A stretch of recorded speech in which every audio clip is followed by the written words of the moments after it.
Hello everyone! This is Ronald Sorbano.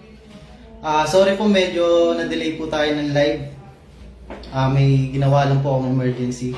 Nandito po tayo, tutuloy po natin yung live natin dahil pangako po natin yan sa mga nag-comment po kanina.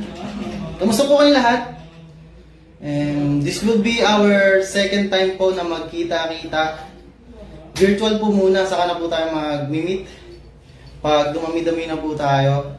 And by the way guys, gusto ko lang pong i-congratulate lahat po nung nag-entry nung first day up to 5th batch po kahapon.